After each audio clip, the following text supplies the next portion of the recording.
চলো আজকে আমরা গিয়ার বক্স যে ট্রান্সমিশন আমাদের হয় সেই ট্রান্সমিশন কীভাবে আমাদের অ্যাসেম্বল করতে হয় সেটা আগে তোমাকে আমরা দেখাবো।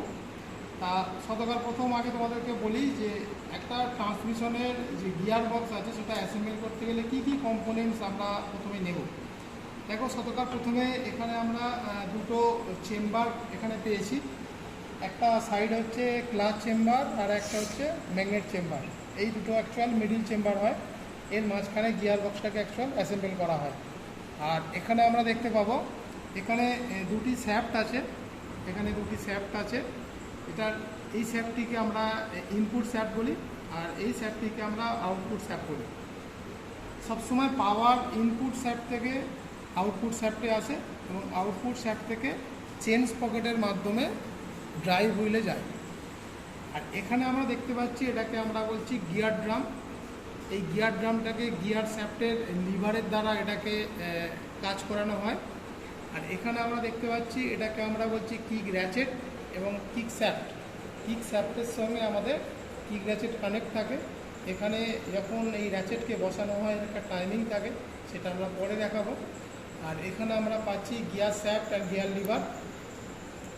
এখানে আমরা কিক স্প্রিং পাচ্ছি, আমরা গাড়ির কিক মারার পর যখন কিকটা রিটার্ন ওঠে তার জন্য স্প্রিংটা সহায়তা করে। এবং এখানে দুটো চেম্বারকে অ্যাসেম্বল করার জন্য এখানে কিছু বোল্ট রাখা আছে। এবং এখানে যেটা আছে এটা হচ্ছে গিয়ার ড্রাম হোল্ডার। এখানে তার পাতি আছে, এখানে কিছু ওয়াশার লক আছে অ্যান্ড এখানে ক্র্যাঙ্ক অ্যান্ড পিস্টন আছে। আমরা প্রথমে গিয়ার বক্সটাকে অ্যাসেম্বল করব। গিয়ার বক্সটা অ্যাসেম্বল করার জন্য সতকার প্রথমে আমাকে যেটা নিতে হবে সেটা হচ্ছে output shaft and input shaft. এই আউটপুট শ্যাফট ইনপুট শ্যাফটকে আমাকে কানেক্ট করতে হবে। কিভাবে না, আউটপুট শ্যাফটের সবথেকে যে বড় পেনিয়ানটা আছে আর এখানে ইনপুট শ্যাফটের যে সবথেকে ছোট পেনিয়ানটা আছে, আমাকে এই দুটোকে প্রথমে কানেক্ট করতে হবে। অর্থাৎ আমরা এরকমভাবে ধরব। যখন আমরা এর মধ্যে অ্যাসেম্বল করব তার আগে আমাকে গিয়ার ড্রাম যেটা আছে, গিয়ার ড্রামটা এর মধ্যে অ্যাসেম্বল করতে হবে। অ্যান্ড এর পিছনে একটি নিউট্রাল পাত্তি থাকে। এই নিউট্রাল পাত্তি দ্বারা কিন্তু আমাদের মিটারের মধ্যে আর্থিং যায় এবং নিউট্রাল বাল্বটা জ্বলতে সাহায্য করে। প্রথমে আমাকে জানতে হবে এই গিয়ার বক্স যখন আমি অ্যাসেম্বল করব কোন সাইডটা নিচের দিকে ম্যাগনেট চেম্বারে বসবে। কারণ আমরা ম্যাগনেট চেম্বারে অ্যাকচুয়াল এটা বসাবো। অনেকে ক্লাচ চেম্বারে বসায়, কিন্তু ম্যাগনেট চেম্বারের ক্ষেত্রে সুবিধা হয় একটু। তা এখানে ম্যাগনেট চেম্বারে বসতে গেলে আমরা দেখব যে এইটা হচ্ছে এদিকটা ম্যাগনেট থাকে, অর্থাৎ এটা হচ্ছে ম্যাগনেট চেম্বার আর এটা হচ্ছে ক্লাচ চেম্বার। আমরা ক্লাচ চেম্বারটাকে পাশে রাখলাম, ম্যাগনেট চেম্বারটাকে আমরা সেন্টারিং করে আমরা এখানে রাখার পর আমরা এই সাইডটাকে আমরা নিচে দিকে বসাবো। অর্থাৎ গিয়ার ড্রাম থাকে এদিকে, তার মানে আমাকে গিয়ার ড্রামটাকে আমাকে এই দিকে সেটিং করতে হবে। অর্থাৎ এরকমভাবে গিয়ার ড্রামটা সেটিং করে একসঙ্গে আমাকে অ্যাসেম্বল করতে হবে। অর্থাৎ আমরা এইভাবে এটাকে অ্যাসেম্বল করব।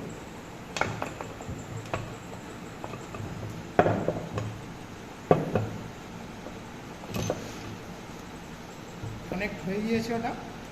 এরপরে আমরা যেটা করব সেটা হচ্ছে আমাদের এখানে যে ওয়াশারগুলো থাকে, অর্থাৎ এর উপরে একটি ওয়াশার থাকে, এই নিচে একটি ওয়াশার আছে,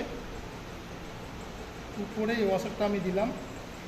এখানে গিয়ার শিফটিং চেক করতে হয়। কিভাবে চেক করব, আমরা এখানে গিয়ারটাকে প্রথমে নিউট্রাল কন্ডিশনে নিয়ে আসবো। নিউট্রাল কন্ডিশন মানে কি বোঝায়? নিউট্রাল কন্ডিশন মানে এটা বোঝায় ইনপুট শ্যাফটটাকে যদি আমরা ঘূর্ণন করাই তাহলে আউটপুট শ্যাফট ঘূর্ণন করবে না।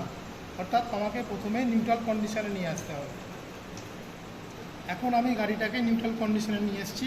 আমি দেখাবো ইনপুট শ্যাফটটাকে আমি রোটেট করাচ্ছি, কিন্তু কোনো কারণে আউটপুট শ্যাফট কিন্তু ঘূর্ণন করছে না।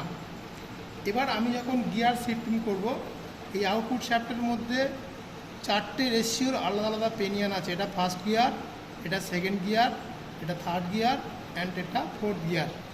যখন আমরা গিয়ার চেঞ্জ করব, গিয়ার ড্রামটাকে ঘূর্ণন করিয়ে আমরা এখানে গিয়ারটা কানেক্ট করব। এখানে আমরা দেখতে পাচ্ছি এখান থেকে এখানে কিন্তু গিয়ারটা কানেক্ট হলো, এই যে দেখাচ্ছে। গিয়ার কানেক্ট হওয়ার পর আমরা যদি ইনপুট শ্যাফটটাকে ঘোরাই তাহলে এই পেনিয়ানের পাওয়ারটা শ্যাফটটা পেলে তাহলে ইনপুট শ্যাফটকে ঘূর্ণন করালে কিন্তু আউটপুট শ্যাফটটা ঘূর্ণন করবে। এখন আমরা দেখতে পাচ্ছি এটা ফার্স্ট গিয়ারে গাড়ি এটা ঘূর্ণন করবে, অর্থাৎ মেন শ্যাফটের ঘূর্ণন বেশি হবে, আউটপুট শ্যাফটের ঘূর্ণনটা কম হবে। যখন আমরা গিয়ার চেঞ্জ করে সেকেন্ড গিয়ারে দেবো তখন আমরা দেখব, আমরা সেকেন্ড গিয়ার দিলাম এখানে। সেকেন্ড গিয়ার দেওয়ার পর আমি দেখব যে আমি ইনপুট শ্যাফটটাকে ঘূর্ণন করানোর পরে আউটপুট শ্যাফটের ঘূর্ণনটা কিন্তু আরও একটু বাড়লো। ফার্স্ট গিয়ারে যে টর্ক পাবো তার থেকে টপ গিয়ারে টর্ক কম হয় কিন্তু ঘূর্ণনটা বেশি হয়। এখন আমরা গেলাম সেকেন্ড গিয়ারে। ফার্স্ট গিয়ারে ছিল ইনপুট শ্যাফট কম ঘুরবে, ইনপুট শ্যাফট বেশি ঘুরবে, আউটপুট শ্যাফট কম ঘুরবে। এখান থেকে আমরা সেকেন্ড গিয়ারে কি দেখলাম, ইনপুট শ্যাফট যা ঘূর্ণন করছে ফার্স্ট গিয়ারের তুলনায় আউটপুট শ্যাফটটা আর একটু বেশি ঘূর্ণন করবে। এবার আমরা যাব থার্ড গিয়ার। এখন আমরা দিলাম থার্ড গিয়ার। থার্ড গিয়ার দিতে এখানে যেটা দেখাবে সেটা হচ্ছে সেকেন্ড গিয়ারের থেকে থার্ড গিয়ারে আউটপুট শ্যাফটের ঘূর্ণনটা আরও একটু বৃদ্ধি পাবে। এরপরে আমরা আসব ফোর্থ গিয়ার।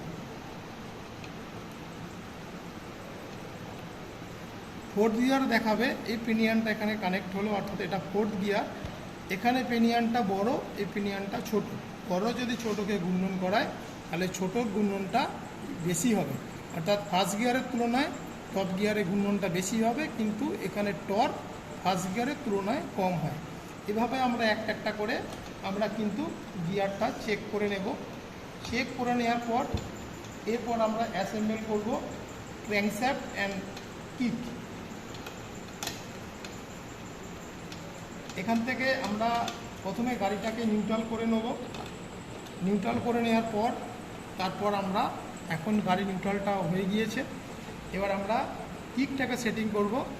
এখান থেকে আমরা কিকটাকে নেব, এটাকে আমরা বলছি কিক শ্যাফট। এর মধ্যে একটি ওয়াশার থাকে,